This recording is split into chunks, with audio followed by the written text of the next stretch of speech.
Hey guys, welcome back to the channel. Today, I have a new sort of video. It's kind of like pretty much a vlog, I guess. And I don't see myself doing these often, but I just wanted to update you guys on just some various projects I'm doing.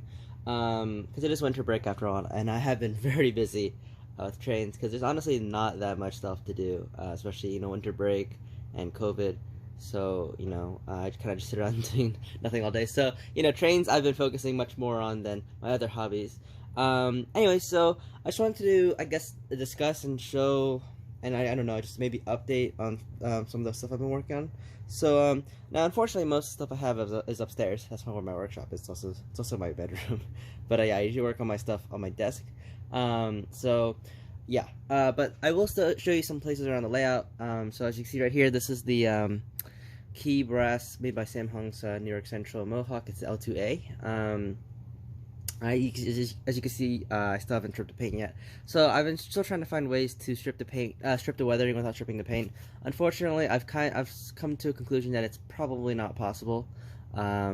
So yeah, I'm not gonna worry about that right now though, because I don't really feel like worrying. It's gonna be a long project. But in the meantime, so if you guys don't remember, this thing's missing a what's this? A leading truck. So I actually contacted Broadway Limited, and they're gonna send me a leading truck. And I actually took a bunch of leading trucks off of various steam engines, and I just unscrewed them, and I just kind of compared them, because you need the wheels to be perfectly. They have to be the correct distance apart. If you have them too close, they'll hit the cylinder, the pistons, and if they're too far apart, they will hit the pilot and maybe possibly even the front driving wheel. So I took apart a bunch of engines, and I realized the Broadway Limited M1B, Pennsylvania M1B is just the correct length. So I just contacted Broadway, and they're gonna send me one over. Yeah, I paid $16 for it, including shipping. So, anyways, yeah. So once I get that and I figure out a way to somehow mount that to here, I will continue working on this engine. But in the meantime, I'm gonna leave it like that. And the next thing, you'll see there's a bunch of reefers in the back here. That's because I want to eventually film a Santa Fe reefer train going by. I'm actually currently, what I'm focusing on right now is working on more of these kits. I actually bought 4 more Intermountain kits. I don't remember if you saw it in my unboxing video. But yeah, so I got 4 more kits, and as you can see, I actually have 8 right here, and I actually built 4 at a time. So I have 8 right now. And they go all the way to over here. And yeah, I bought 4 more. They're all for the Grand Canyon Limited. That's the logo.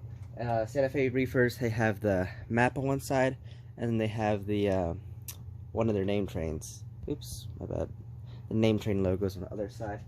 With a few exceptions, they originally, I think earlier, before this, the map logo, I think they had just Santa Fe all the way, or shipped to Santa Fe all the way.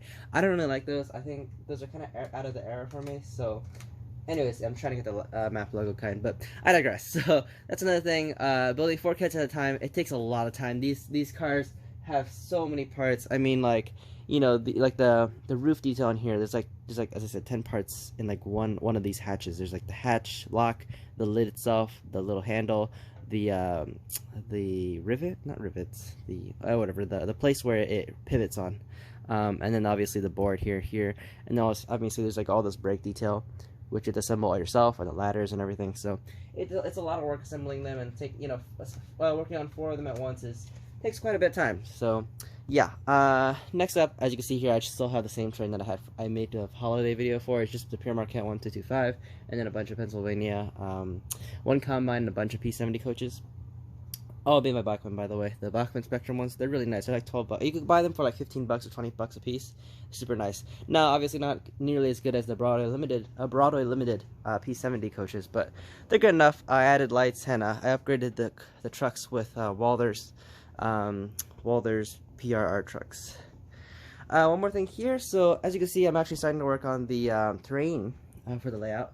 So I'm sure you saw that transition in the background where I had this, it's sort of like a scenic divider. So ultimately this would be like kind of a mountain piece from the top level.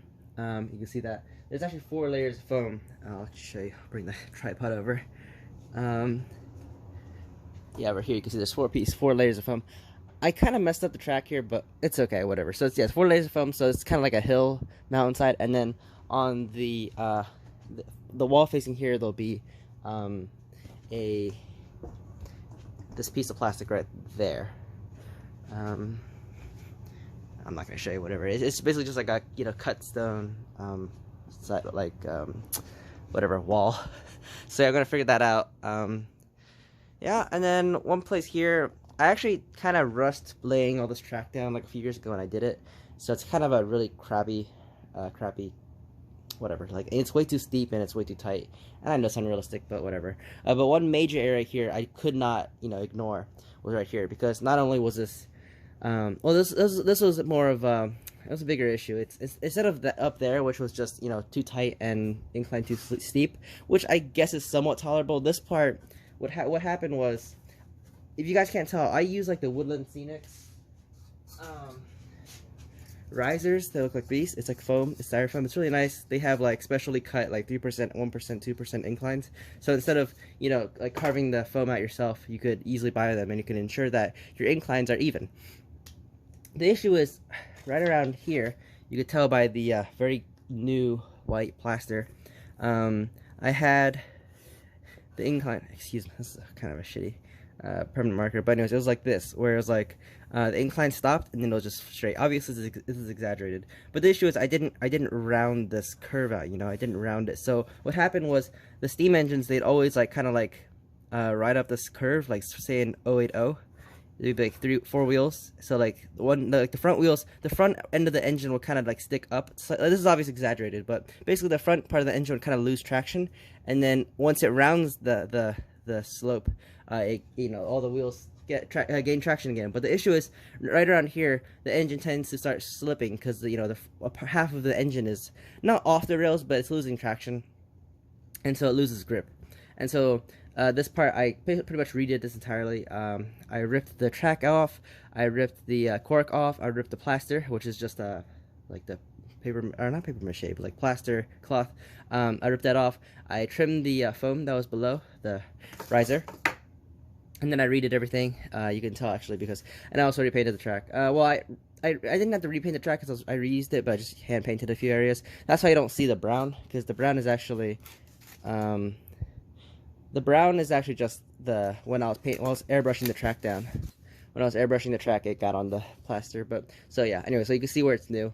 But yeah, so that's what else I did. And then I'm still working on terrain. All this foam, it's taking forever cutting it all. I'm trying to find a good way to cut it, and it's just taking forever because I need to have the hill smoothed out, and it's taking forever. But that's that's basically the next step to this, and then after that will be ballasting. And then one more thing is over here. I actually added lights. So this is actually it's a big shelf. Up here we have the the Deer Park and Poland Spring boxes. Those are just filled with the empty boxes of various engines and passenger cars and whatnot, in case I need to resell it or if I need to ship it somewhere. Those boxes, I keep all the original boxes for most items. And then up here, this is how I sort things. Here are all the mostly freight cars, and this is, I believe, express reefers. Yeah, express reefers and freight cars. And it's kind of a messy, but yeah, basically these are freight cars more or less. In the middle here, these are my engines. You can actually see, I don't know why the light looks green on camera, but it's actually a really nice shade of yellow. But it looks kind of green, I don't know why, but anyways, you can see I have lights. It looks kind of cool. I have the smaller, this is diesels / various miscellaneous electrics and stuff. You'll note that the F40PH is completely out of error, but anyways, here are unpainted / and no decoder engines right here, but most of them have CAN motors and everything. Those are everything with DCC sound, CAN motors, painted. Everything looks great.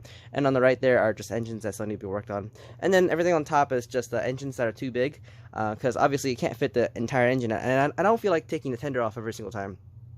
So some engines I just leave on top. Those are the ones that are generally longer, and I don't feel like taking them apart and putting inside these, because that's how engines get damaged. So you can see the Berkshires, the Dreyfuss Hudson, the regular Hudson, MTH GS4, M1B, I01SA, and the Santa Fe 484. So yeah, and then this is kind of my not really workspace per se, but I just kind of put stuff here. These engines those I'm working on, those are brass engines, and then these here I'm considering selling. This one I'm still kind of debating, and then those two I actually plan to make a video on. So yeah, I'm trying making a video of the two Bachmann K4s double heading sometime. But yeah, and then at the very bottom, turn the lights back on. At the very bottom, we have passenger cars. So it's kind of weird. I actually have more passenger cars than I have freight cars. But these are all streamlining, Santa Fe streamlined, except that single Broadway Limited daylight observation car. Those are all heavyweights. Top one's PRR. Those are Santa Fe, and those are just generic Pullman heavyweights, which I can be used for both. Those are my Amtrak Amphileets. I have 5 of them, 1 cafe and 4 coach. Those are Santa Fe streamlined cars from Walthers, obviously. All these are from Walthers except obviously the Broadway Limited one, the Southern Pacific. But yeah, all my streamlined Santa Fe's from Walthers. Those still need the detail pack added and the lights added, so those are kind of stock cars, whereas these all have lights. These all have lights, and the detail packs are all applied to all of these. So yeah, at the very bottom, it's missing a few cars. I think that's where I put my P70s. And then on the very right, I think are shorter cars that can be, that can be put horizontally. So yeah, there's the RPOs, baggage cars, etc. in there, and that's pretty much it. So what I was trying to say is I actually added these lights, which I thought was pretty cool. There's basically 2 strings of lights, you guys can see. There we go. So there's one string that's directly on top of the engines, and there's another string that's directly behind this thing. So you can switch it to 2 modes. That's just the one string of lights behind the engines, or right in front, on top of the engines, and those are both string of lights on. It's kind of interesting. This creates more contrast, and this kind of gives more overall lighting.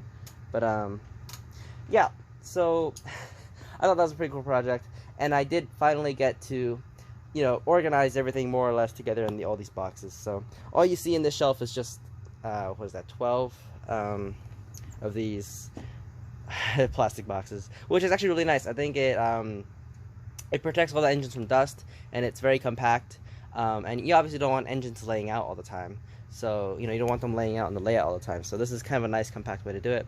And then when I leave for college, I just put some paper towels over those exposed ones. And, you know, they don't collect dust, which is always awesome. But anyways, besides that, I haven't spent too much time on anything else. I've been trying to just, you know, work on stuff, working on projects. I don't really know what I'm going to do next, honestly. I think I might try to install TCS Wildsound. I have a single TCS Wildsound decoder I can try installing into that Sunset Brass Santa Fe 280, which I got also in the unboxing video. I might try stripping this paint, but besides that, I'm mostly just working on like cars, like freight cars and passenger cars. I have a few River Rossi cars I'm still trying to work on. But yeah, I want to get into painting. That's actually one thing I'm trying to learn a little better. I've obviously airbrushed some things like this and the station that you see on the opposite side of the layout. I can't see it. It's that one over there.